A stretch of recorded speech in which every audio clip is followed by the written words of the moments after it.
Alors bonjour, on en est rendu à la parabole des noces qui se trouve entre autres dans Matthieu 22, c'est ça. Et puis donc on va regarder cette parabole, ce qu'elle veut dire. Euh, donc je vais tout simplement, je vais la lire et puis je vais expliquer. C'est la façon la plus facile de ne pas rien manquer. Alors Jésus, prenant la parole, leur parla de nouveau en parabole. Et il dit, le royaume des cieux est semblable à un roi qui fit des noces pour son fils. Donc, évidemment, le roi ici, c'est Dieu. Le fils, c'est Jésus. Les noces, bien, ça marque que finalement, l'Église est l'épouse de Christ, comme on le voit souvent dans Éphésiens 5, on le voit dans Éphésiens 1, dans différents passages. Donc, c'est ça. Alors ici, il parle de noces. Alors, ça va être les noces de l'Église avec Jésus-Christ. Et puis, ça nous dit que déjà tout est préparé. Donc, dans le plan de Dieu, c'est déjà quelque chose qui est prévu. Et il n'y a rien qui va pouvoir empêcher l'accomplissement de ça. Donc, il peut en parler comme quelque chose qui est déjà tout organisé. Il envoya ses serviteurs appeler ceux qui étaient invités aux noces. Donc, Jésus veut former son Église. Il veut former son épouse, qui est composée de plusieurs personnes, mais en fin de compte, ça fait une épouse. Pourquoi parler des noces, d'une épouse alors, c'est pour montrer que la relation d'amour que Dieu veut avec son peuple. Alors, il ne veut pas seulement être le roi de ce peuple-là, il ne veut pas juste que ce soit des citoyens, des serviteurs, des amis. Non, il a voulu que nous soyons son épouse. Donc, c'est pour marquer l'unité, l'amour qu'il y a entre Jésus-Christ et les chrétiens. Donc, c'est ça qu'il faut souligner par rapport à cette relation-là. Ça dit, il envoya ses serviteurs, donc ici, c'est les 12 d'abord, les 12 apôtres, appeler ceux qui étaient invités aux noces. Les Juifs, la nation juive tout d'abord, mais ils ne voulurent pas venir. Donc, les Juifs ont été incrédules. Même on se souviendra que Jésus ne voulait pas que ses disciples, ses apôtres, aillent vers les païens à ce niveau-là ou à ce temps-là. Mais les Juifs n'ont pas bien répondu à cette invitation-là. Ils ont rejeté ça. Après, ça dit... Il envoya encore d'autres serviteurs. On peut penser aux 70, les 70 autres là, qui ont été envoyés par la suite, et tous les autres prédicateurs évangélistes qui ont été envoyés après que Jésus soit glorifié, qu'il ait été enlevé de la terre. Donc, il y a eu, on voit ça au début des actes, Étienne et tout ça, il y a eu d'autres prédicateurs. Alors il dit, dites aux conviés, voici, j'ai préparé mon festin, mes bœufs et mes bêtes grasses sont tuées, tout est prêt, venez aux noces. Alors comme je l'ai dit, pour Dieu, les choses sont déjà toutes planifiées, c'est déjà prêt. Mais, sans s'inquiéter de l'invitation, ils s'en allèrent, celui-ci à son champ, celui-là à son trafic, et les autres se saisirent des serviteurs, les outragèrent et les tuèrent. Donc, on voit que les Juifs avaient toutes sortes d'excuses pour ne pas se convertir. Hein, on voit ça avec Jésus, par exemple. Les gens disent « Est-ce que je peux aller enterrer mon père? » etc. Donc, ils avaient toutes sortes d'excuses. Mais finalement, ils n'ont pas simplement montré de l'indifférence, mais ils sont devenus violents. Ils ont vraiment persécuté les disciples de Jésus, comme on le voit au début du livre des Actes. Et puis, il y a eu cette grande persécution dans Acte 8, on voit ça. Alors, je vais vous le lire. Saül, ou Saul, avait approuvé le meurtre d'Étienne. Il y eut ce jour-là une grande persécution contre l'Église de Jérusalem, et tous, excepté les apôtres, se dispersèrent dans les contrées de la Judée et de la Samarie. Donc, il y a eu une grande persécution.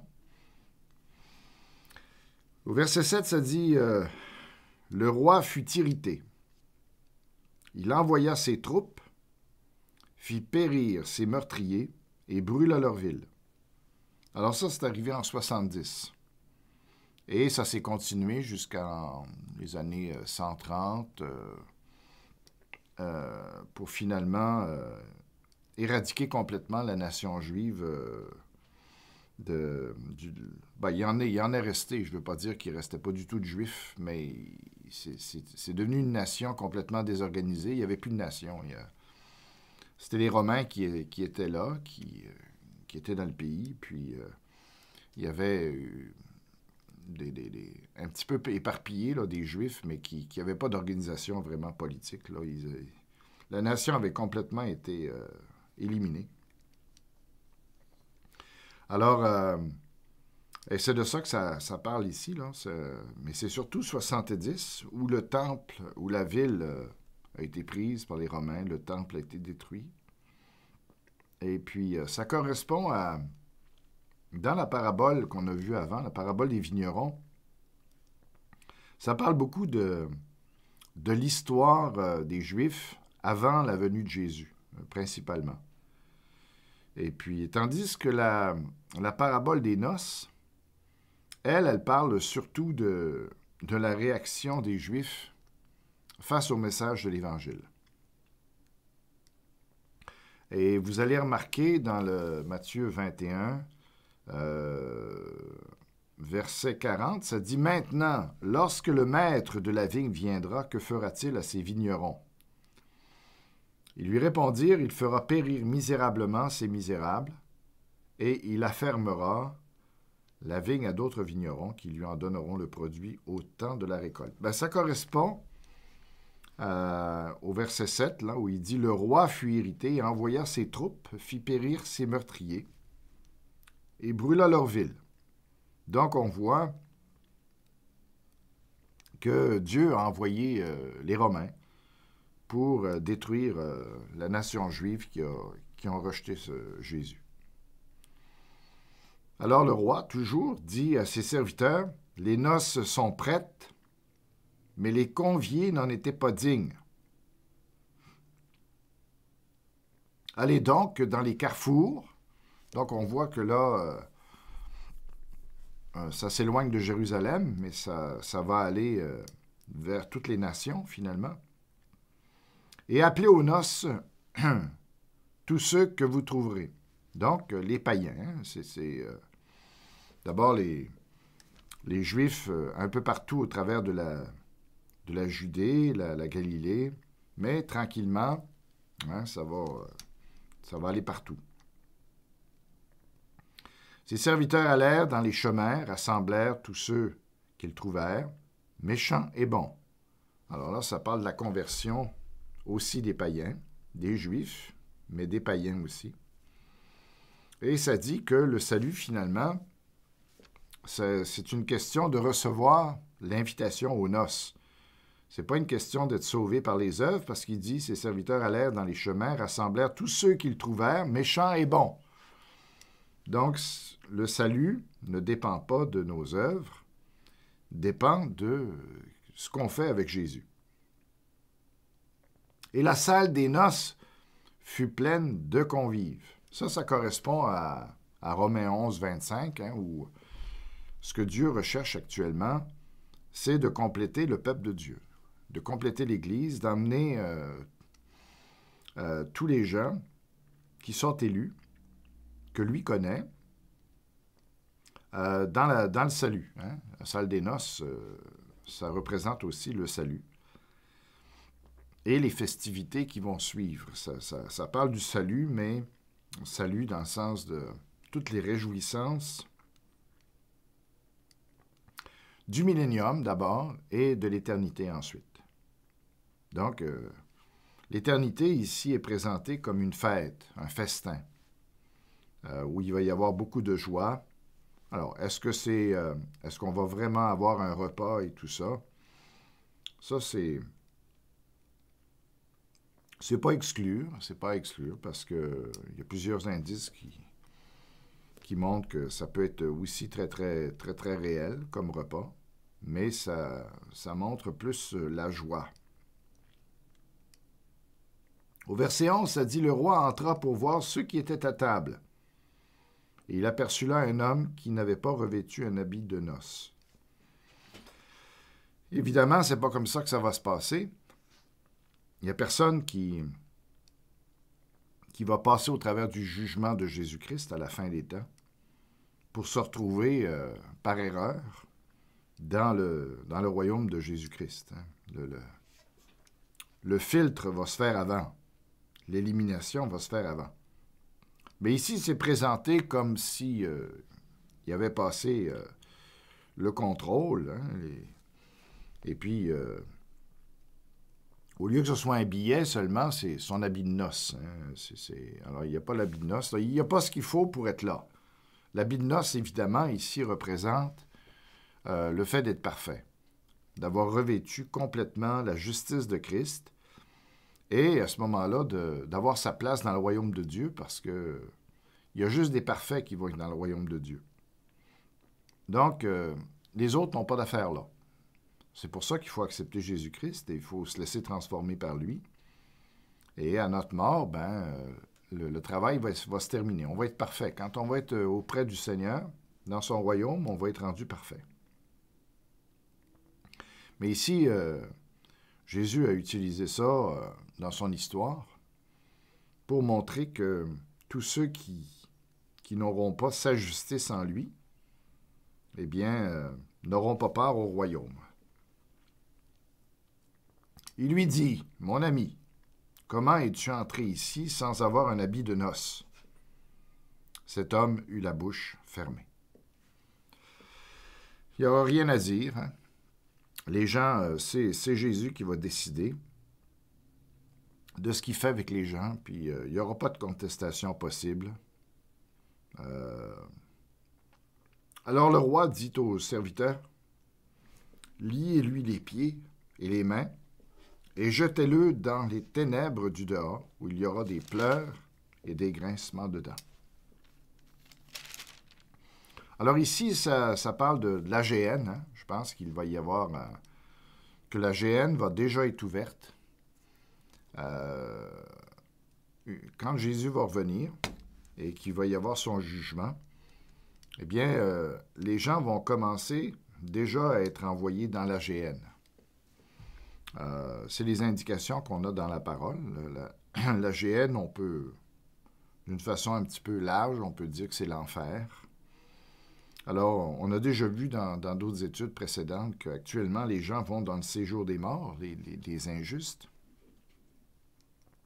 Mais ils vont être transférés du séjour des morts, rendus à cette étape-là, après le jugement de Christ. Ils vont sortir du séjour des morts pour être jugés par Jésus-Christ. Et ils vont être, ensuite de ça, envoyés dans l'AGN. On voit déjà, par exemple, que si vous regardez brièvement Dans Apocalypse 19, je vais prendre un petit peu de temps juste pour montrer ça. Apocalypse 19,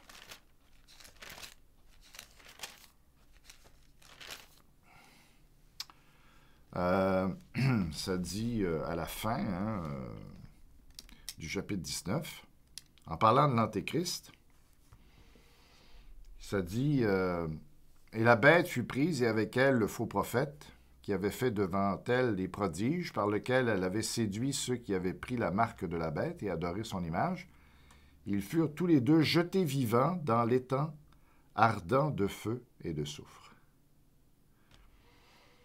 Alors déjà, on voit qu'il y a une ouverture là, de l'AGN et que l'Antéchrist, avec le faux prophète, vont y être précipités déjà. Ici, l'AGN, elle est appelée l'étang ardent de feu et de soufre.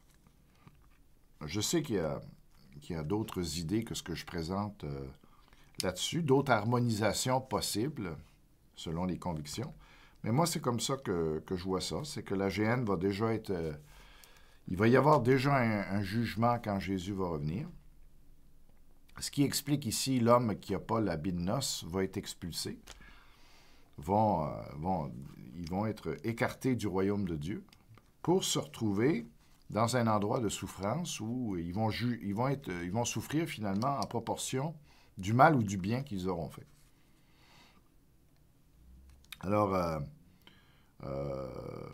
je termine avec le verset 21 là, dans Apocalypse 19. « Et les autres furent tués par l'épée qui sortait de la bouche de celui qui était assis sur le cheval, et tous les oiseaux se rassasièrent de leur chair. » Donc, c'est ça. Alors, l'étang de feu, l'AGN, pour moi, elle n'est pas simplement...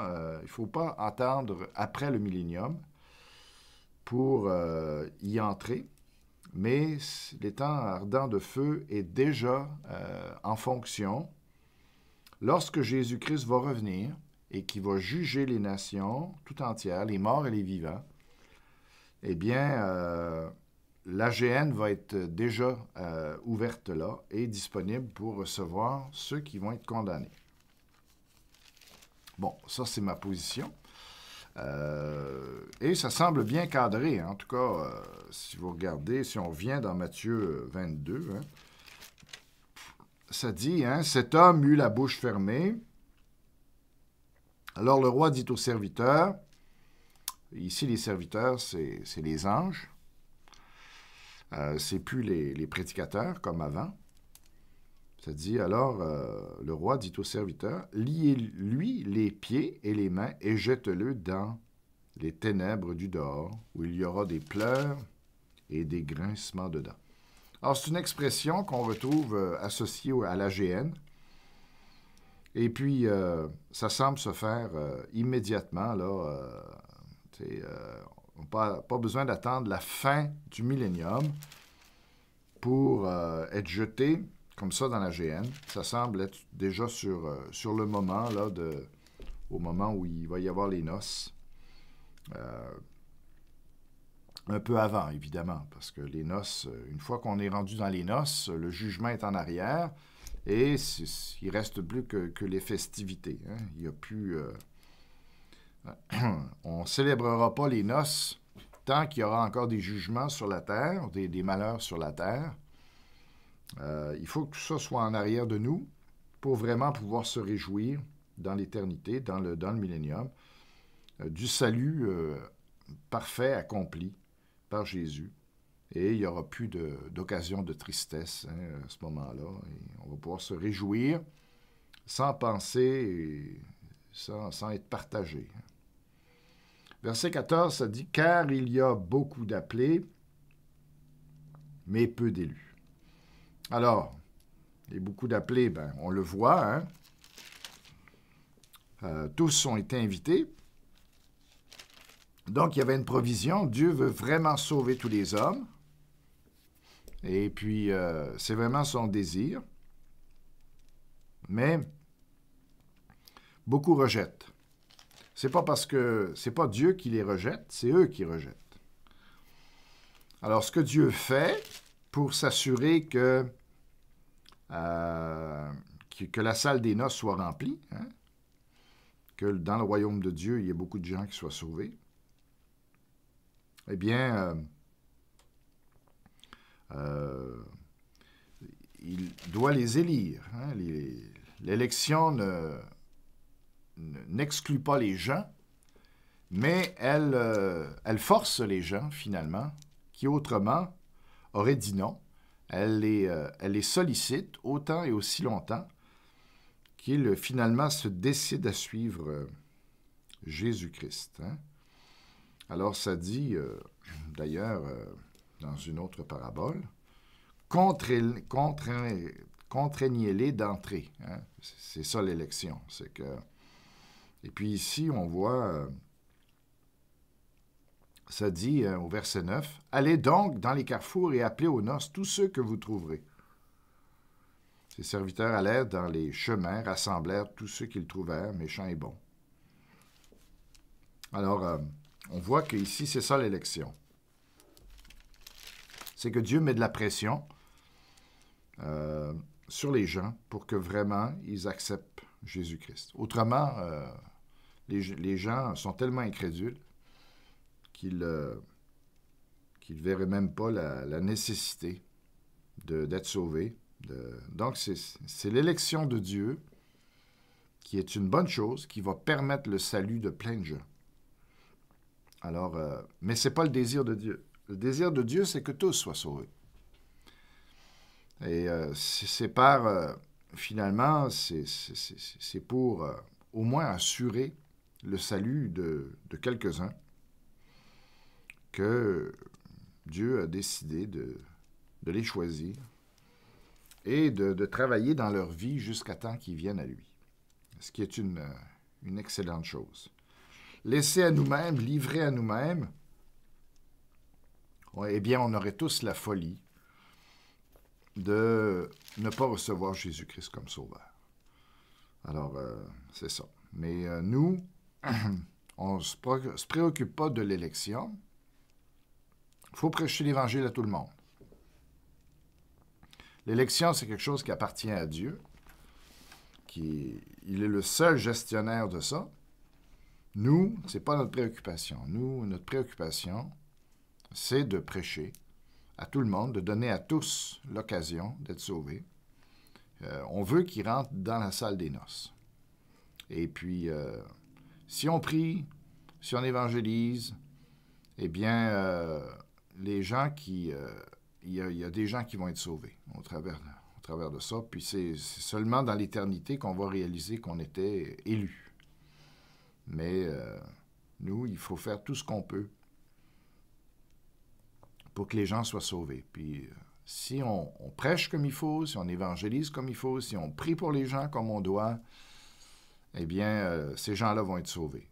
Et puis finalement, dans l'éternité, bien, on va découvrir, c'était des élus. Mais ça, c'est quelque chose qui ne doit pas nous arrêter, quelque chose qui ne doit pas nous freiner. Au contraire, ça doit nous encourager à le faire. Puisqu'il y a des élus, que notre travail ne peut pas être vain. Si on prêche l'Évangile, il va en avoir qui vont être sauvés. Donc, faisons-le avec l'assurance qu'il y aura des résultats positifs. Voilà. Alors, voilà pour la parabole.